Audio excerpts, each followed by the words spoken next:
All right, we are live. The Plateau Buster Workshop. How's everyone doing today? See, we have Steve in the chat, the Toby F, Vince in the chat. Welcome, everybody. Make sure, if you haven't already, make sure to fill out the Google form because we are going to be giving away some free courses. And let me drop a link in the chat again for that, just to make sure everyone's had a chance to fill this out.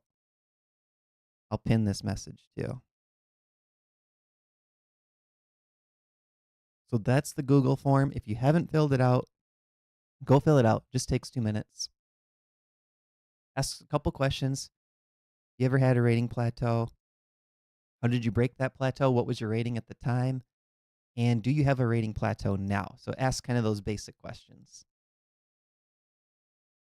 And we had over 50 people respond. We had 51 responses, which is awesome. And I used those responses to help build today's class. Hey, Ariel, welcome. Good to see you. So we'll let people trickle in a little bit. First question, we do this most of the live streams. Put where you're from in the chat. This is going to be a very interactive class. We're going to have these kind of PowerPoint slides up. Go through some kind of useful tips. So put in the chat, where are you guys watching from today? And I encourage you to keep asking questions in the chat. And throughout, we're going to have like chat prompts as well. All right, here we go. We got Reno, Nevada, Seattle area, Sweden. I feel like Sweden's like, in terms of like ChessGoals students per capita, I feel like Sweden's right up there lately. Cayman Islands, Canada, Nepal, Philippines, Norway. Ariel, BA, AR. What is BA, AR? I'm not sure. St. Louis, welcome, Jackie. Buenos Aires, okay, makes sense. Argentina, got it. I should have thought of that, but yeah. So actually, I have a group of friends that likes to play trivia. And one of the things I want to do is start working on like memorizing countries and capitals and largest cities because so often those questions come up and it's kind of like a weak spot for our trivia team, I think, where you'll just be like, I can't even think of where that country is located or what's I can't even name one city in this certain country. So that's something I want to work on at some point. All right. Next question for the chat. Did you fill out the Google form? Just put a yes or no. If you haven't filled out the Google form, it's optional. You can just watch. You don't have to fill it out. But it's just a few questions on rating plateaus. Yes, yes, yes. Yes with 3 S's. Yes, yes. Good. Yes, yes, yes. Good. And oh, another thing I want to mention. Last week, the 1E4 class developed this like 3-second lag between my audio and video. I did a bunch of updates and tweaked some settings in OBS to try to fix that. But please let me know, like if something happens in the stream throughout today where it's kind of hard to watch, like if my audio and video lose sync by multiple seconds, maybe we could restart the stream and do it again just to make it a better viewing experience. But I did repost that video on YouTube, and I was able to fix the syncing issue. So let me know if anything weird comes up like that. All right, let's jump right in. So this is the Plateau Buster Workshop. I'm National Master Matt Jensen. Most of you already know me. The number one thing I want to tell you guys about having a rating plateau is you are not alone. And I think that helps make it a little bit easier to deal with having a rating plateau, knowing that you are not the only one having a rating plateau. One interesting thing, this is more than I expected. Out of 51 responses, how many people do you guys think have experienced a rating plateau for more than 3 months? So put that number answer in the chat. 51 responses, how many? 51. Tanya's saying 51. Vince is saying 50%. 46 all. Yeah, there is right over here. The answer is right here. But every single person said they had a rating plateau at one point. Every single person. Now, I would have thought there would be, maybe 5 people that would say, like 46. Yeah, that's kind of what I would have guessed. 5 people maybe say, oh, yeah, I've been fortunate enough to not really have a rating plateau for 3 months. I just have seeing some sort of steady growth, or maybe you're a new enough player that you've never plateaued. But every single player, all 51 out of 51, have experienced a 3-month or longer rating plateau. And many of you said that you're at one currently. I don't have the data on that, but I think it was probably over half are saying, they're currently at a rating plateau. And that makes sense. Like once you're an adult improver that's been playing for a while, you do tend to hit these sticky points. And a lot of times you're at a sticking point for this is what feels unfair. You might be at this plateau for 6 months, and then all of a sudden you see a 100-point gain. And then it feels like you're at a plateau again. So it feels like the plateaus last longer than that kind of euphoric period where your rating goes up. But that's just how the rating system works. It's not, you can never really just say, like, oh, I gain 1 rating point every single week.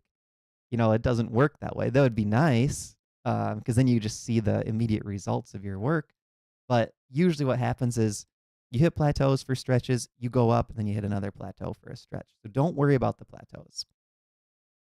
Yep, fits and spurts. That's right. All right, so data shows whether you're 800, 1400, or 2000, you're all facing similar problems, so we're going to solve this together. Today's agenda, we're going to identify the 4 most common plateau profiles. So I took all of your responses in the Google form, and I was able to categorize them into 4 distinct areas, and they tended to kind of match the same issues. And we also looked at how you guys solved your past plateaus, and we're putting that into today's agenda as well. So we're using your guys' problems and your solutions, and then we'll finish with a simple actionable plan that you can start today. And then below my monitor, below my webcam, we're going to put the chat prompts down there. So the first question is, what's your approximate rating? So first official question, put that in the chat. What's your rating for those of you watching? And we will be doing a free course giveaway if you filled out the form. The link is pinned in the chat. Okay, 1363. Oh yeah, Tanya is saying, what's worse is if it goes down instead of increasing or being stable. Yeah, that is true. That feels worse. You're right. 1363. That's the only rating in the chat so far. 1667 FIDE, Aditya. Benny is saying 1083. And we've done surveys of ChessGoals students. I think it's about 80% of the players are between 1100 and 1700. And then it's another like 10% above 1700 and another 10% below 1100. That's usually about where it falls in a rating distribution. Okay, good. So we got a wide span of ratings, very similar to the people that filled out the survey. This is going to be for all levels today. Vince said, be right back. Vince, do you want us to wait or should we keep going? Just kidding. We'll keep going. You can always rewind it. Plateau number 1, the consistency killer. This is when people say they don't have enough time or structure. And this is the most common reason that you guys said you're stuck. One of the things that I did recently is we asked people what's their biggest chess challenge. And this had over 150 survey responses. And I was able to categorize it into 12 different areas. Study habits and motivation was actually number 3 on that list. But in terms of rating plateaus, having enough time and structure, this was the top reason. Here's a couple quotes that you guys had. Lack of training consistency. Don't have time to consistently study chess. That was a 2150 rated player. Lack of discipline and study structure is 1700. And 1100 with lack of proper structured training. So you can see all of these have a very similar theme. And Chess Goals lately has been trying to focus on helping you guys solve your biggest challenges and trying to get tips for you guys. Yeah, Smithy Q says sounds familiar. Exactly. Okay, interactive poll for you guys now in the chat. A, B, or C? What is the biggest thing that stops you from studying consistently? Is it A, not enough time, B, not sure what to study, or C, lack of motivation? What's the biggest thing that stops you from studying consistently? B. Okay, I see one B, two A's.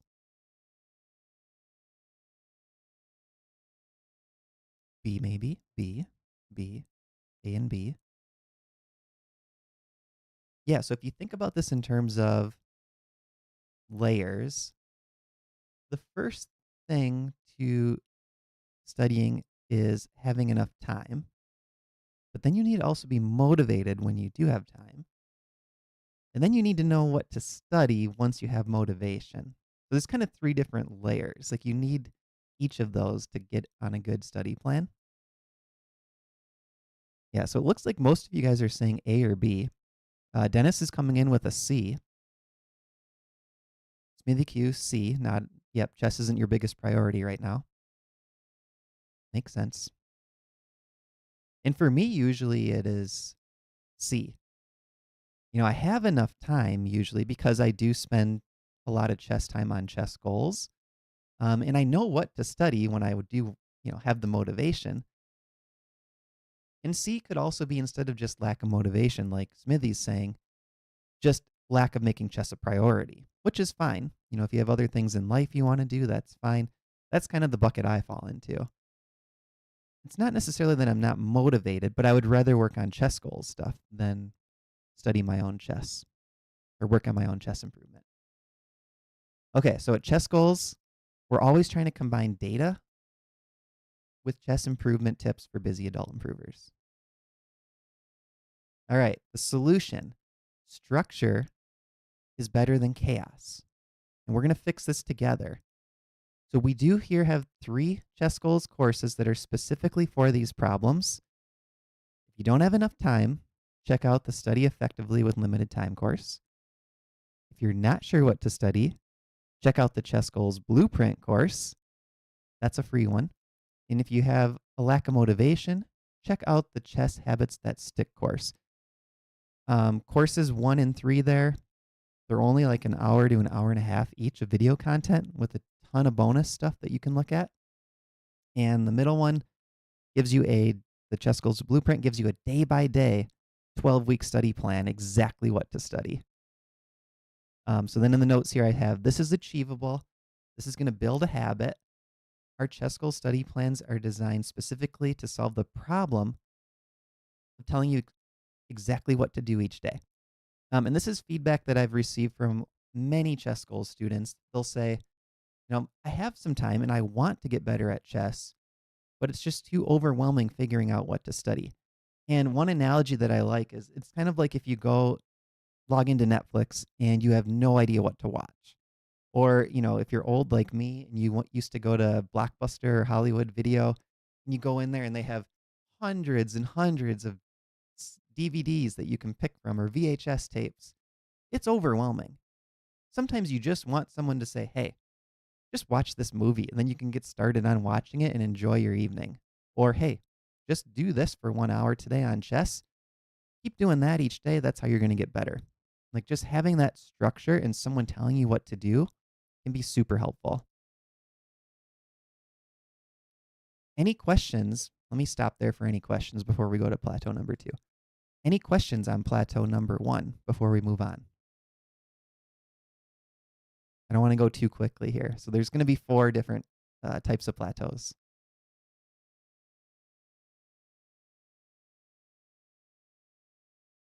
Ariel also is saying A. So I think A had the most votes, followed by B.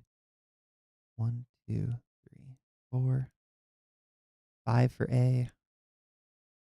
1, 2, 3, 4, 5. Oh, A and B, 5 each. Tanya, great question. Is the blueprint universal for all ratings? So the ChessGoals Blueprint is a free course on our website, chessgoals.com. And within the blueprint, there are 6 different study plans. And the study plans are based on your rating. So there's 2 for beginners, sort of like a new player and advanced beginner. There's 2 for intermediates. And then there's an advanced plan and a master/expert plan. So great question. It's based on your rating. And those plans were designed based on a survey of over 400 people on how they work on chess. So I asked people like, how much time do you spend on openings, tactics, strategy, end games, all these different chess questions on how much time people spend on things. Then I asked them their rating, their age, and how many points they've improved or decreased in the last 12 months. And I analyzed all that data. So like I adjusted out the time spent and the age as baseline factors and figured out, based on this survey data of 400 players, what was the most effective way to study. That's how those plans were built. So I'm trying to give you guys the best chance to efficiently improve based on survey data. Great question. Okay, plateau number 2, the tactical blind spot. So the problem, I keep blundering and missing threats. So here are a few quotes related to this. A 1280, missing the opponent's threats. I often lose focus and make beginner mistakes. 1650 rated player. I'm lacking a reliable thought process. 1200. Below 1000, missing 1 movers. This was the number 1 chess challenge in the prior survey we did. So that was the survey of about 150 people. The number 1 chess challenge that people had was making too many blunders. So now a question for the chat. What percentage of your losses do you think come from a simple 1 or 2 move tactical blunder? And try to be honest with yourself. Is it 50%, 80%? What percent come from a simple 1 or 2 move blunder? And I think for me, a lot of times, even if a blunder is sort of the final blow, I'll say that a loss is more linked to maybe having poor positional understanding and getting into a really bad position first and then blundering. So sometimes I credit the loss to something outside of the blunder, even if the blunder was the final blow. Okay, Steve's saying 90%. Vince is back. Welcome. Toby, 60%. Aditya, 58. Ian, 20. Tanya, 80. So yeah, kind of all over the place. Yes, Smithy Q, that's exactly how I feel too. And I think the lower your rating is, the more likely it is that you just made a blunder maybe in a calm position. Whereas if you're Smithy Q's level, Smithy Q is a coach, expert level player. If you're that level, usually you need your opponent to sort of like pose tough questions to you and then you make a blunder. Or you have to be in an uncomfortable position first. Whether you set that position up or your opponent encouraged you to get into it. That's why you don't want to play too passively. So like as a beginner, you might think, I make a lot of blunders. Let me just focus on never making a blunder. That's kind of the wrong approach because you're going to encourage yourself to just sit back and do nothing provocative. You're going to not pose any tough questions to your opponent, and you're going to let them attack you, and then you will eventually blunder, right? So the better strategy is to try to play in a way that's solid, but also look to pose tough questions to your opponent. Look to have the initiative. Look to attack still. So try to find that balance, like sort of a solid, but looking to be aggressive player. You don't want to go all out aggressive usually, and you don't want to be all out defense either. Okay, so percentages are kind of all over the place. That's good. That's what I would expect. So blunder solution, puzzles, patterns, and slower play. So the community solution to this problem was almost unanimous.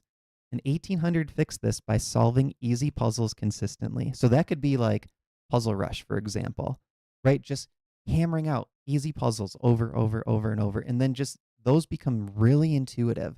And when you get in blitz games, it's going to help you a ton. But even when you get in classical, as you're analyzing different variations, having all of those themes really solidified in your brain, like all those neural pathways, pattern recognitions, that's going to help you calculate more efficiently too, even just studying those one or two move tactics. And this is also something where, if you've heard of the woodpecker method, where that's where you do like the same set of puzzles over and over and you try to get faster and faster and more accurate, same idea, right? You just want to keep getting those real snappy puzzles like boom, boom, boom, boom, boom. I'm solving all of them real quick. 1300 is saying learning not to blunder a piece through simple tactics. And then we have stop playing bullet games and start reviewing rapid games. And repeating these patterns until I can recognize them very quickly gained 150 points. So I think that third one is sort of like the more advanced player approach.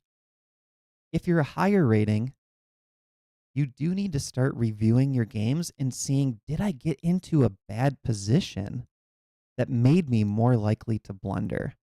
So that's kind of that next layer. It's like, okay, now I'm at a level where I don't just tend to make blunders on my own, just randomly. I make blunders because a lack of strategic understanding led me to a position, or maybe I played down this opening line. I knew 15 moves of theory. I hit move 16. I had no clue what to do and then fell apart in the next 5 moves. That's happened to me a lot, especially when it's a new opening I'm working on.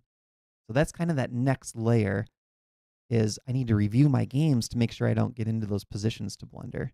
And then this last one I do like.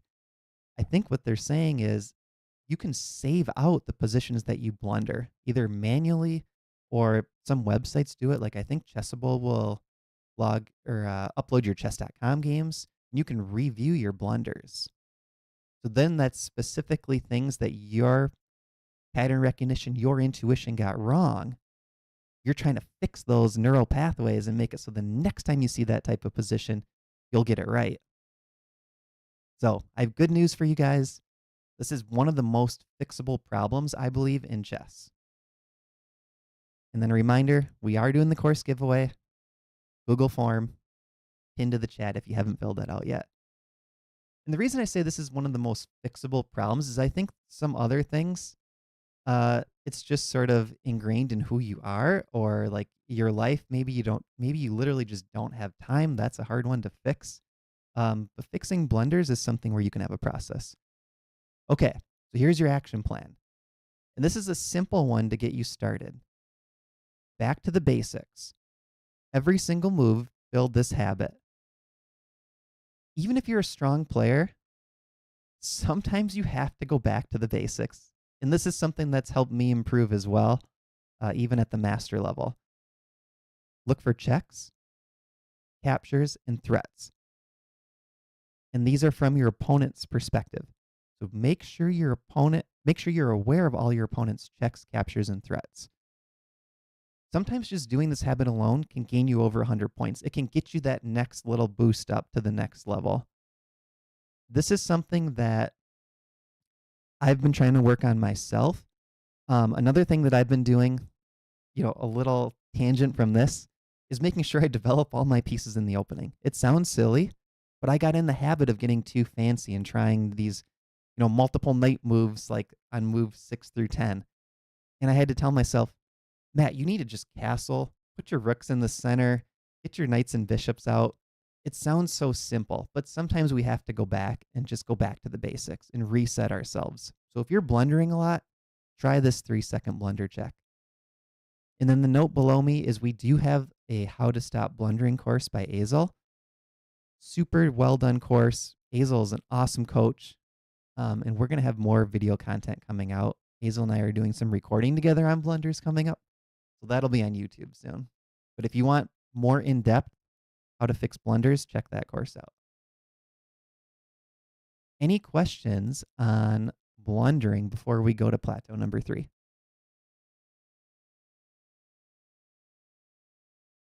Aditya is saying, once I get a better position, I think I start relaxing and lose focus. And we do have a course on that now too. I know I feel like a salesperson, but we've been trying to build these courses based on chess challenges. So we have a Realizing the Advantage, or it might be called Converting Advantages course. walking through examples from some of my games. Okay, so if you have any questions on blunders, put those in the chat. I see we're up to 52 responses for the course giveaway. We'll be doing that towards the end of today's class. All right, I don't see any questions. Plateau number 3, the middle game maze. This is something that I struggle with myself the most, I think. Hey, Reg Dog, welcome. No worries. Reg Dog, watch us live and then maybe later go back and watch the first portion. Okay, middle game maze, the problem. I get lost after the opening. This, I find, is a classic issue for players in sort of that, I'll call it intermediate 2 level. Like you're not just an intermediate who recently graduated from advanced beginner. You're already at that sort of club level, like 1400 to 1800, 1400 to 1700 maybe. You get a good position out of the opening, and then you just run out of ideas. You don't know what to do next. And here are a few quotes. A 1500 says middle game planning, get ground down to a loss a lot. A FIDE 1740, struggle sticking to a plan, struggle with this shiny object syndrome. I like that. I get that too. Like you get distracted when you're trying to calculate sometimes, and you're just like go off on some weird tangent. And 5 minutes later, you realize you don't have any clue what you're going to do. 1700 on Lee Chess cannot process middle game plans. Okay, here's the question for the chat, and I see Toby's already answered it. Put a yes in the chat if you've ever felt completely lost in a middle game position with no idea what the right plan is. I'm putting my answer in the chat. Definitely a yes for me. Dennis, yes. Frank, yes. Steve, yes. Usually in closed positions. Tanya, yes. Julio, yes. Where's that first confident person that understands every position? A boy's life, yes, all the time. Good. There we go. Smithy Q with a no. Smithy Q knows all. And if you haven't checked out Smithy Q's courses, he has a free ChessGoals course called Smithy's Minis, where he goes through a bunch of his miniature victories. Super fun course. And he also has some really good courses on Chessable too. And Smithy Q is also very active in our Discord server, which we're going to talk about coming up. But there's a link in our description. The Discord server recently is free for anyone to join. And then if you purchase any courses, that will unlock a few other channels for you. So thank you, Smithy Q, for being so active. He's one of our ChessGoals coaches. Okay, so everyone seems to have this. So the solution is to find a purpose. You want to understand the why behind the moves. And it's funny, I read a lot of self-help books, and some of the chess classes we do border on self-help in life in combination with chess stuff. So when I had this subtitle, understand the why behind the moves, it got me thinking, like, what's the purpose of life? You know, I was kind of like going to that level, and I'm thinking, hey, Matt, focus. This is a chess class. Let's talk about chess. So, in my opinion, the perfect book, and I was going to put the almost perfect book because I know a lot of people, some people I should say, aren't fans of Jeremy Silman's writing style. But I think Reassess Your Chess, in terms of what it teaches you, is the best resource for how to find moves in the middle game. The Perfect ChessGoals course, which is coming soon, probably in a couple months. It's probably a quarter of the way through right now. The ChessGoals Middle Game Planning and Strategy course. I'm really excited for that, and I want that course to be recommended as our main resource for intermediates. So kind of replacing the Reassess Your Chess recommendation. And if you're looking for just a course that we already have, if you're a Caro-Kann player, our Caro-Kann Middle Game course is, I think, around 10 hours of video content. JD Cannon and myself, we both play tested all of these lines. We go through, I think it's 40 different Caro-Kann games, and we walk through all the middle games talking about strategy. And these were hand-picked examples for games that we thought would be the most useful for Caro players. So, next question that I have. Are you interested in the ChessGoals middle game planning and strategy course? Yes, no, maybe, don't care. Put your answer in the chat.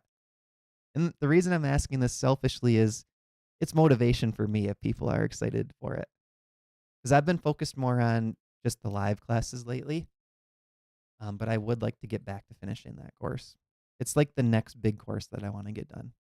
Okay, thank you guys. Thank you. Yes, yes, yes. Of course. I like the pun. Okay, so here's your planning checklist. This actually comes directly from the course. This checklist is one of the things that's in there. Think about these things in your game. And if you want to screenshot this, maybe you should take a screenshot of this now, write these down, something that you can kind of look at them during your games if you're playing on the computer. Obviously, you don't want to take notes for an over-the-board classical game, but you want to get better at always looking at these things. So for me, I think about imbalances enough that it's intuitive for me to look at that whole list. I don't have to think to myself, pawn structure first, king safety next. Like I kind of just have an overall awareness of these factors, but these are the things you want to look at. Number one is pawn structure. So based on how the pawns are laid out, that alone can help you determine what your plan should be. So for example, in our E4 course, we go for a lot of lines where white has pawns on D4 and E5, and that pawn chain points towards black's king side. And the plan will be, let's attack the black king. And it's because the pawns in the center are locked. We have more king side space, and black has more queen side space. So sometimes you can get simple plans based on that. Or maybe someone has doubled isolated pawns, and your plan is, let's blockade those double pawns, and then we're going to try to trade off some pieces, attack them with a rook in the endgame. Or maybe your opponent has a backward pawn on a half-open file, and your plan is, let's blockade that guy, put a rook behind it, create some other threats. Meanwhile, we have the opponent that has to constantly think about that weak backward pawn, right? So pawn structure, I think, is the most important thing in terms of determining your plan. Another one is king safety. You always want to be aware of which king is more safe. If your king is more safe, you tend to want to keep pieces on the board, especially if you have attackers, right? If your opponent's king is vulnerable and you have an option to queen trade and your king is safe, there's exceptions to every rule, but on average, you want to avoid that queen trade because having those queens on the board will help you attack. And black wants to get rid of your queen, or your opponent wants to get rid of your queen. Piece activity is another one. Be aware of which pieces are good and bad. If you have a bad piece, try to make it better. If your opponent has a good piece, maybe you try to trade it off for one of your bad pieces, right? So you can always compare, how does my bishop compare to their bishop? How do our knights compare? Queens, rooks, right? How does the king safety compare? Material imbalances, that's a big one. Do you have a bishop for knight? Do you have a bishop and two pawns for a rook? Bishop and knight for a rook and a pawn, right? You want to kind of always be aware of the material differences too. And if you're a beginner, material might be, if you're a pure beginner, material might be just the number one thing, right? One side's always up or down. Could be 2, 5, 6 points. And then it just becomes, okay, if I'm up 6 points, I just simplify this game and try to win that way. And if I'm down 6 points, maybe I just go all out, kamikaze, try to attack the opponent's king. Whatever happens, happens. But as your rating goes up, things like pawn structure are going to matter a lot more. Weak squares and files, that's a big one. So always be aware of the weaknesses on the board. A weak square is a square that maybe your opponent controls and it has some high importance to it, like a knight getting there really just makes problems for you. So you don't want your opponent's knight to get to that weak square. Weak files, that could be like the backward pawn example that we talked about. Then the last one is watch your opponent's ideas. So that's just big picture thinking. If I were playing from my opponent's perspective, what sort of plans am I going to try? Because if you can always be aware of what your opponent's plans are, the goal is going to be, let's get into situations where I kind of know my opponent's best plan. And if they surprise me, hopefully it's a good surprise, right? You want to create situations where if your opponent surprises you on a plan, they're playing an inferior plan to what you were thinking. And what you want to try to avoid, and it's not always going to be perfect, is you want to avoid the bad surprises where maybe you spent 5 minutes thinking about their plans, you think you know what they're doing, then they make a move and you think, oh no, I was not ready for that. I don't know how to react to that.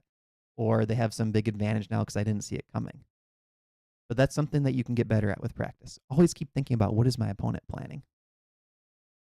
Okay, question for the chat. What tips do you find the best for finding a move or plan? So if you have a good tip for everyone else, put that in the chat and I'll read it out.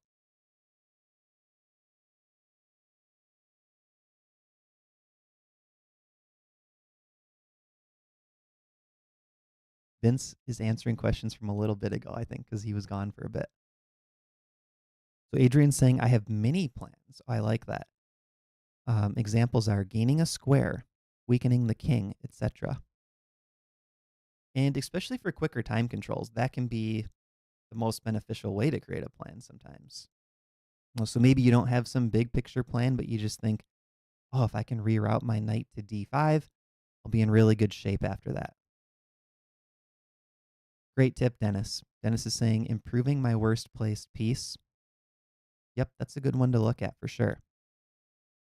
Smithy Q is saying, always think about counterattacks, even when being attacked yourself. Often opens up a lot of unexpected resources. Yeah, I think that's one of the harder things for players in chess is being aware of counterattacks, right?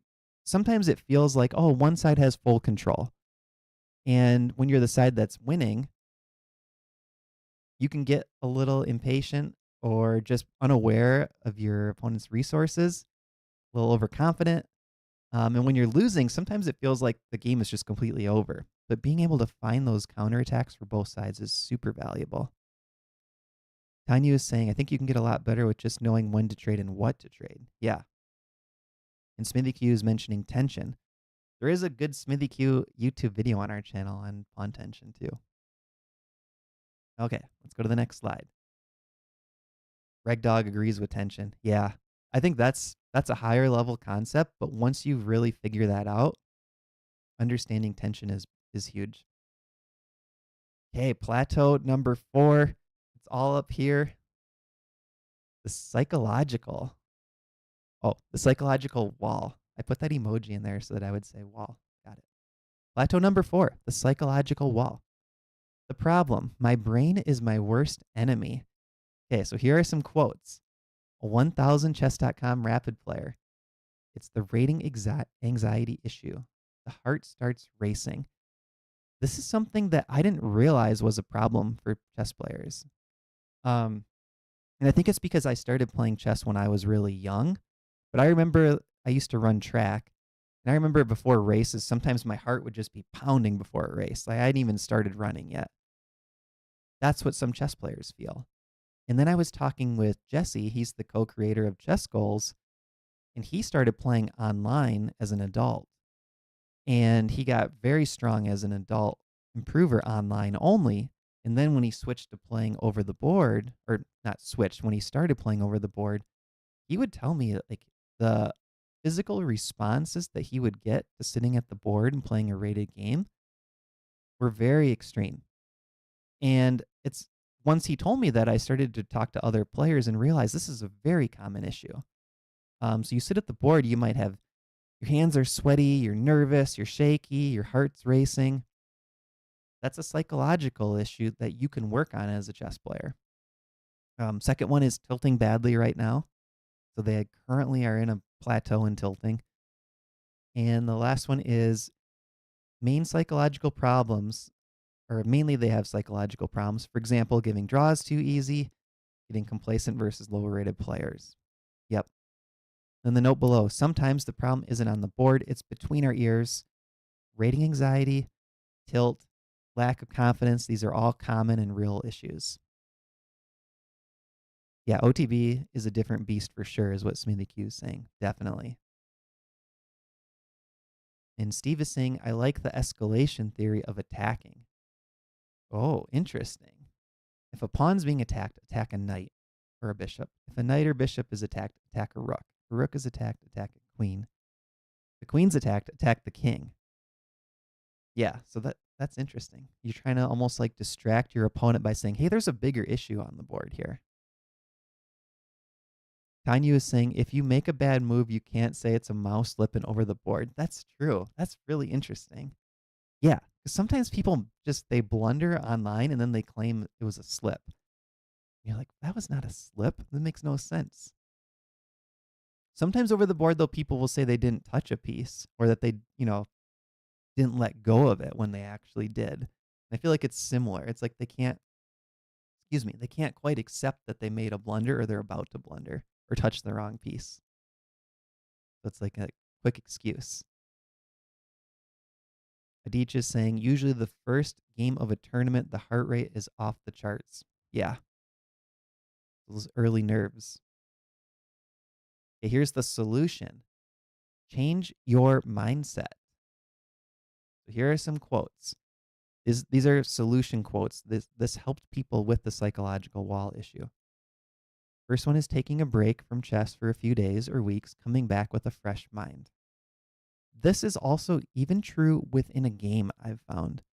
So if you're feeling like you have a psychological issue during a game, and for me, this tends to be having high expectations of myself, making a move where either I missed my opponent's idea or it turns out to be a blunder and I'm in a bad position and I get mad at myself or upset at myself. Like, why would you make that move? That was such a bad mistake. Taking a break from the board is a huge tip. So I'm talking about like mostly over the board, but you could do this online if you have enough time. Walk away from the board for a couple minutes. Go get a drink, clear your mind, come back and try to think of it as a new position. That's kind of the same tip here, but on a bigger scale. You could take a break. If you're really tilting hard in chess, give yourself a little break. I wouldn't say a few weeks, unless it's super bad, or maybe you're just on a vacation conveniently. But a few days off, no problem with that. Like if you're just not having fun with chess lately, take a couple days off, but tell yourself when you're going to come back. Don't just take off and then never come back. But then, yeah, the whole goal is come back with a fresh mind. Second quote is 1750, learn to stay patient. No hurry. So that could be within a game, or it could be just big picture. Is my rating going up? Let's stay patient. There's no hurry. I think mostly that's probably within a game. You don't have to try to beat your opponent super quickly. I find especially like if you're playing someone a lot lower rated, sometimes they stick around and you're in an equal battle and it's like move 30. You might be thinking, why am I not beating this player? I'm 500 points higher rated than them. Just stay patient. Chances are they're going to make the big mistake first. That's how ratings work. But sometimes you think like, oh, I need to just checkmate this person in the first 15 moves, but it's not always realistic. Stay patient. Number one thing was joining a local chess club sparked the fire. I love that tip. And here's another plug. Join the ChessGoals Discord community. It's been very active lately. Link in the description. And the nice thing about having a community is that just keeps you motivated. Also, if you have a good friend that plays chess, like a study buddy, that's super helpful. That's how I got to the master level. I had a friend, Scott. Him and I would train all the time. We would text each other, hey, check out this game, check out this video, send each other tips. Just having that person to keep sparking that fire to keep you going can be super beneficial. And if you're in a community, it's almost even easier. Like if your habit is, hey, I want to check out this Discord server every day, or whatever the community is. Maybe you go to a club 2 days a week. That just keeps you motivated naturally, and you don't have to go out of your way to stay focused. Like it just happens. So the breakthrough here is to change your relationship with the game. Okay, so this next slide I really like. This is your action plan. I want you guys to reframe the goal.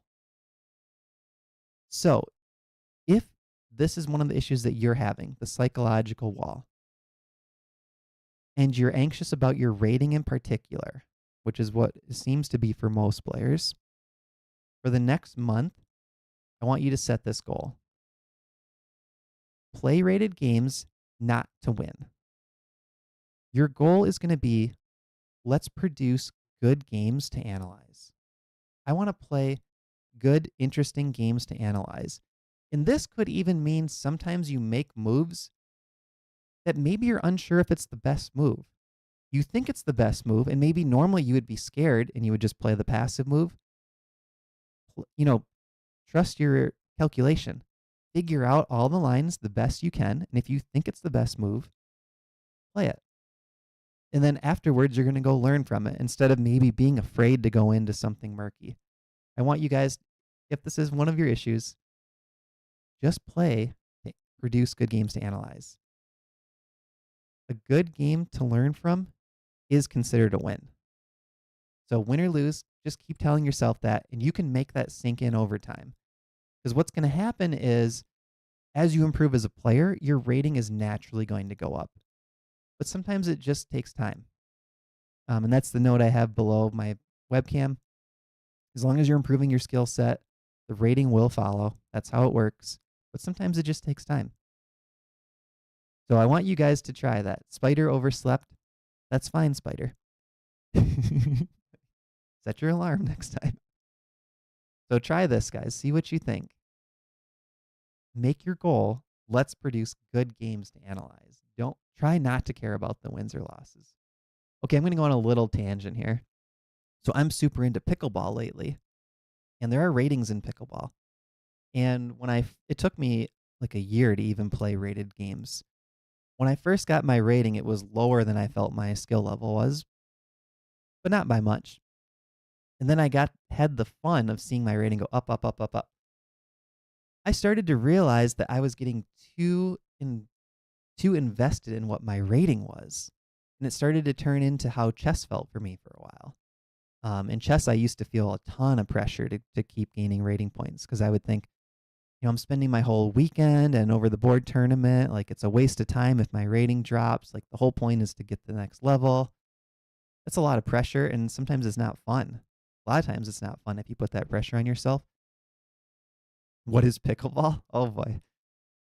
But in pickleball, I now just play to have fun.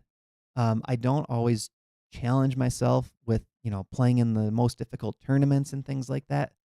Because what I enjoy is just the social, the exercise, just getting to play a sport, feeling like a kid, go out, just have fun. You can do that with chess too, and you're going to get better. If you just keep chess fun, you're going to get better at chess. And I find that I'm playing my best pickleball now that I've ever played, and I just go out and have fun. And a lot of times I just work on different shots, right? So my goal isn't to win a game, but in my mind, I'll be thinking like, okay, I'm having issues lately with overhead putaways. So when I get an overhead putaway, I'm going to try to hit that winner right away. Even though maybe in a tournament, I know my overhead putaways are shaky, so I wouldn't necessarily go for that winner right away. I can work on different shots, right? And I'm thinking in my head like, okay, in these situations, I want to work on certain things. You can do that with chess. It's not that you're throwing games, you're just working on certain things, and you know that you're improving as a player. If you don't know what pickleball is, I don't know how to help you. Just kidding. It's a super fun game. Okay, so here's your breakthrough plan. And we're going to do a Q&A too. Match your problem to your plan. So if you lack consistency, use a 20-minute focus block. I want you guys to try to just carve out 20 minutes in your day, no distractions. Put your phone on silent. Say, I'm going to just work on my chess for 20 minutes. If you blunder a lot, go back to that 3-second blunder check. The checks captures threats. If you're lost in the middle game, use that checklist of those different imbalances in the position. Print that out, write those down, screenshot them, whatever works for you. Maybe review them each day even. I mean, you could quiz yourself on those just to make them stick in your mind. You know, if it's not natural to look for all those things, figure out a way that it can become natural. And usually it's just takes some sort of repetition. And if you're having rating anxiety, reframe your goal to producing good games for analysis. So don't think about win-loss for a bit. Try it for one whole month.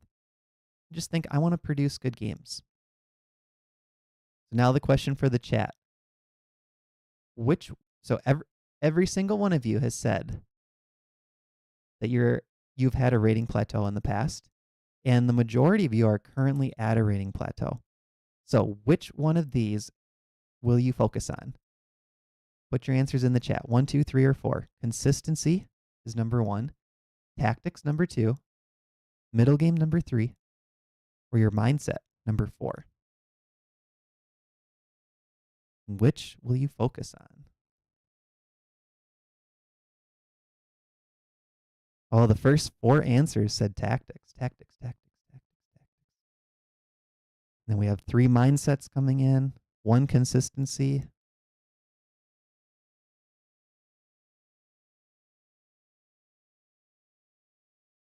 Imbalances, that's number 3. 2 more votes for number 4, Tanya and Powell. Jackie, number 2. So it looks like majority is tactics. Tactics is in the lead, but mindset looks like it's in second, followed by middle games and consistency last. I think just if you're watching today's live stream, that probably does show that you have some consistency, right? The players lacking consistency aren't finding the time, most likely, to even watch a class on YouTube. Like, they don't have that consistent chess habit built into them. Tanya was saying, I get pressured too if I study consistently and don't see it in my games. Yeah, so sometimes you have high expectations, right? And that's a mental thing. If you think, oh, I'm studying chess for 10 hours a week, and I'm not seeing the things I study in my games, and it's not translating to rating game, what is happening? Well, there's a couple things you can do. One, you could change what you're studying. Like if you feel you're studying, let's say, Silman's endgame course, and you're going through really advanced endgames, and you're rating 1600, and you just don't see any of those endgames in any of your games, or you're playing blitz only, and you just don't get high quality endgames. Say it's 5+0, right? People are just flagging and blundering before the endgame. Maybe you need to study something else if your goal is to improve at blitz. So that's number 1. You might want to switch what you're studying. But number 2 is, if you believe you're studying the right thing, just keep studying and trust the process. And you know if you're improving in those areas, that's going to help your overall game. Okay, course drawing time. 32 people in the chat. That's awesome. If you have not filled out the Google form, that's how you enter the drawing. So there's a link that's pinned in the chat for the Google form. If you have not filled it out, quickly do that, and we'll give you a couple minutes. That's how you enter the drawing. And right now we are doing a general Q&A. So put any other general questions in the chat now. Main slides are done. We have the Discord server, link in the description. Email me anytime with chess questions, matt@chessgoals.com. Honestly, the most rewarding thing about doing chess goals is hearing feedback from students. Like, they have some question, something they're working on, they use a chess goals resource, or maybe they get an email back from me. I answer every single email, by the way. And then they come back later and say, hey, this thing worked. Like, that's the most rewarding thing working with chess goals. So email me anytime. Come in the Discord server, ask questions there. Okay, 54 responses. We'll wait just another minute just to make sure no one trickles in. So what we're doing is we're giving away 1 free ChessGoals course. And I think, okay, so here's what I was thinking. Instead of just giving away 1 course, I'm thinking let's give away 2 courses. The first course will be for anyone on the list, which is at 55 people right now. 54 people. The second course will be for only people in the live chat. And I'll explain how we do that in a second. Okay, Steve, here we go. We got a pickleball question. I mean, this is the real reason we do the live classes, for the pickleball questions. Matt, do you record your pickleball games to review and analyze your play? Wink. Haha. It's funny you say that. There was a stretch where me and some buddies we were going to do this. There are apps, and my friend had the app. He paid for an app. He paid for a thing that you can hook onto the fence, like a big arm that holds his phone way up above the fence. So the phone gets this like upper angle pointing down at the court, and it can see all four corners. And the app has AI. So you put in the names of the players, and it will tell you exactly what shots they're making, how often it's a good shot, medium shot, bad shot. And our plan was, let's improve our games with stats. I also have another friend that he doesn't do that extreme, but he does record the games, and then he just crops like the good plays into a YouTube video. I've watched myself play on many of those videos from those games, so that's not as intense. But the thing I've noticed is sometimes I'll just see things in my game where I'm like, oh, I should fix that. But it's like, that's how I like to play. It's not maybe the most optimal, but I'm fine with that. I don't need to. I just play to have fun mostly. I'm not trying that hard to improve. Like one example is in pickleball. This is a little different from tennis, I think. I'm not a tennis player, though. In pickleball, there's usually two types of shots. There's soft shots, where you drop the ball into what's called the kitchen. It's like this little area close to the net. It's 7 feet behind the net. So if you hit the ball into the kitchen, your opponent's feet cannot be in the kitchen if they hit it out of the air. It's also called a non-volley zone. So sometimes you want to do these soft shots that just drop in the kitchen, and that allows you to like move up to the kitchen line on your end, because it's a strategic advantage to be up at the kitchen line close to the net versus being all the way back on the baseline. So one of the things I noticed that I do in video, and the first time I saw myself on video, it just jumped out at me right away because most people don't do this. Every time I tried to do a drop into the kitchen, I would lift one of my feet. And the reason I did it is because I was just trying to very almost gently just push the ball over the net, just encourage the ball to lightly go over to the net. And I would lift one foot and just do this like soft motion to get it over. No one else does this really. I mean, a few people, but not to the extent that I noticed in the video that I was doing it. So then I thought, I'm going to only just do resets with both feet planted. Like I'm going to plant my feet and do my resets. I couldn't land a good reset to save my life. And I tried this for like weeks. Then I thought, you know what? I was talking to one of the experienced players, and he's like, just play your game. If that's how you like to reset it, just do that. And I thought, yeah, you know what? That's how I play. That's how I like to play. That's fine. So to this day, I still lift my feet when I reset everything. Maybe pickleball is a bit similar to paddle tennis. Yeah, it is. I think the main difference from what I've noticed is in pickleball, you can't like play the ball off the walls or the ceiling or anything like that. But I think that would be super fun. There's no paddle venues near me. I'm in the US, but paddle looks super fun. And a lot of times, like my better friends that play pickleball, we love to goof around and do trick shots and fancy shots and things like that. So anything like, playing the ball off the wall, I'm totally game for. That sounds really fun. Okay, let's see. A Boy's Life. Would you recommend a specific chess book to work on mindset issues? I don't know of a good chess book to work on mindset issues, actually. You can always email me if you want, tell me what your mindset issues are, and I'll see if I can come up with some good ideas.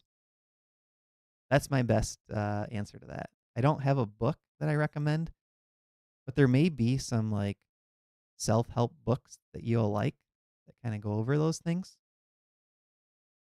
Yeah, feel free to email me. Steve is saying, love the passion, Matt. Such an inspiration. Great mindset. Thanks. Okay, Smithy Q is saying, try the inner game of tennis. And Reg Dog is saying Atomic Habits is a great book for consistency. Yeah, I like Atomic Habits. All right, let's do the first drawing.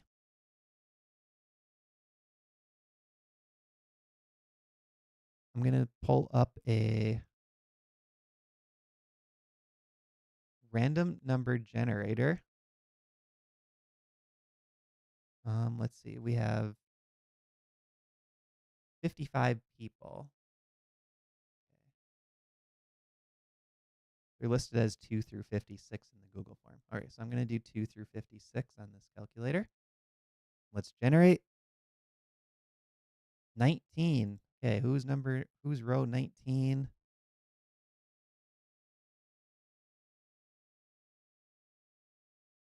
The suspense. Oh, this person's in the chat too. Or they were in earlier. The Tobe F is the winner. Toby. I think Toby, didn't you win a course in another live stream too? It was not in the rules that if you won a different week that you couldn't win. But the Toby F wins the first course, and the Carol Khan Mastery course is selected. Awesome. Okay, congrats. So now here's the next winner. It's only for people watching the live stream. So what I want you guys to do is just put a single number 1 in the chat. And then what I'll do is I'll copy and paste all your usernames, put you in a spreadsheet, and then select a number. So just put a number 1 in the chat. That enters you. And Toby, you're out for this one, sorry. Only 1 per session. And I will get a spreadsheet ready.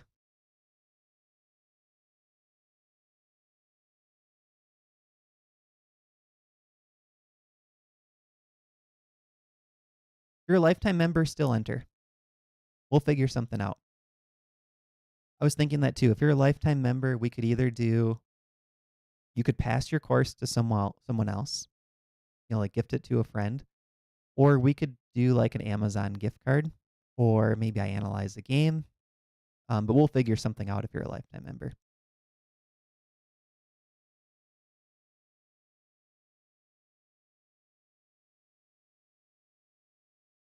Okay, we're getting a lot of entries. This is good.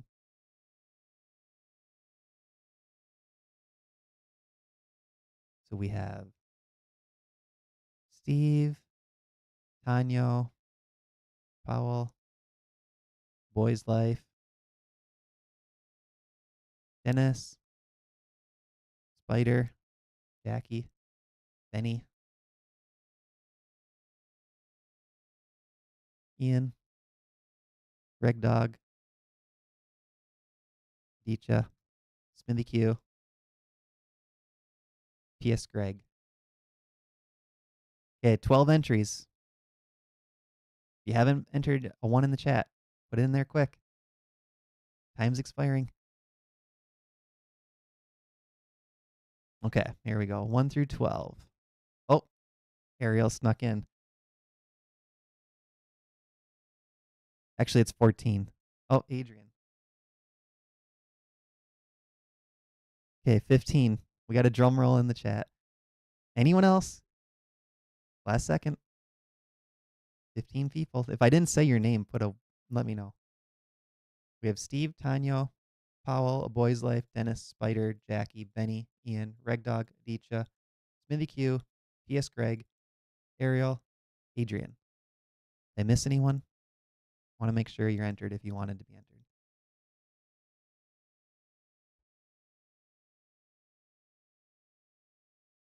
I'm just waiting a few seconds. There's a slight delay always with the chat. Okay, I think we're good.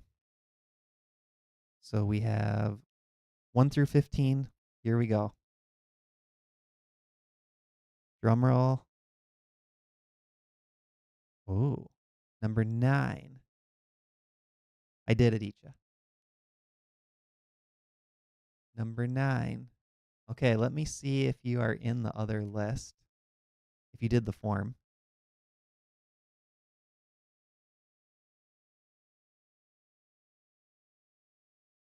Yes, and you're a lifetime member. Okay, the winner is Ian.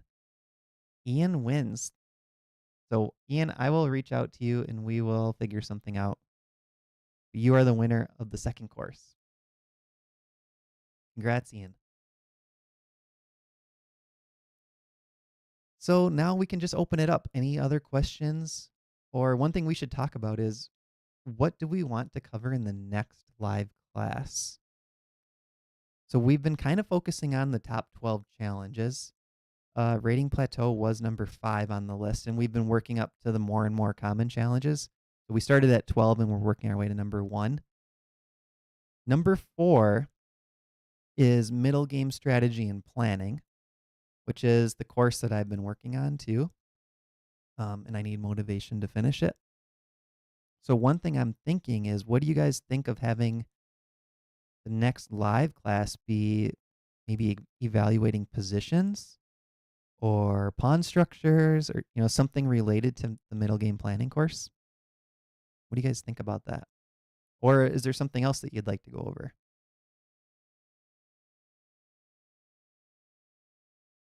Eval of positions will be in the course. I haven't finished that section yet, but it was actually the section that I was working on last. So we could do that. I think that would be fun. Just go through what we think the evals are and talk through what the answer is and why the answer is what it is.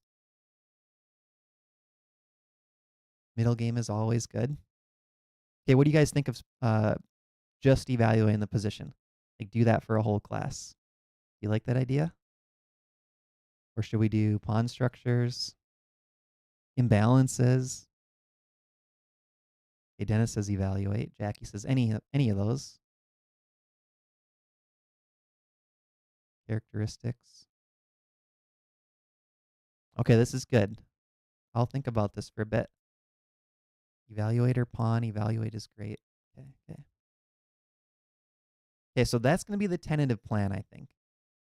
Plan on next weekend, and I'll post on Discord and email the exact time when we get it figured out. But I think we'll do evaluation. And to figure out how to evaluate a position, you have to look at the imbalances anyways. So we won't talk so much about like how to make a plan from each position, but we'll focus more on what's the eval and maybe just lightly touch on what the plan should be for each side based on that eval, but not go super deep into like, here's a plan and how this position plays out. Like we'll just say, here's the position. What do you think the eval is and why? And then we'll look at the answer, break it down, why that is what it is. And then we'll talk a little bit about plans for each side. That's what I'm thinking, at least as of now. What do you guys think?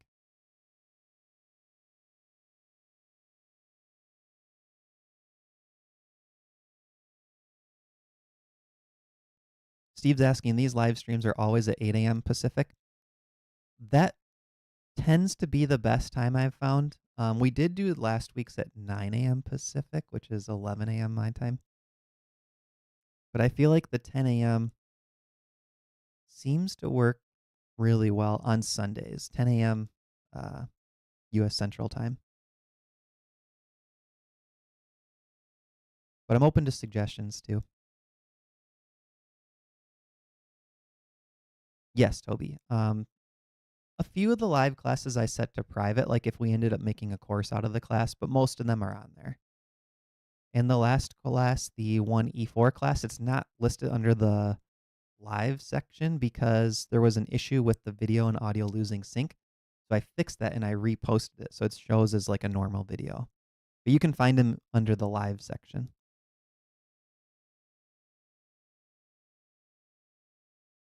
Spider says, I'm reading Amateur's Mind and I like that he says that imbalances don't mean weaknesses. Yeah, that's true. Imbalances can be anything.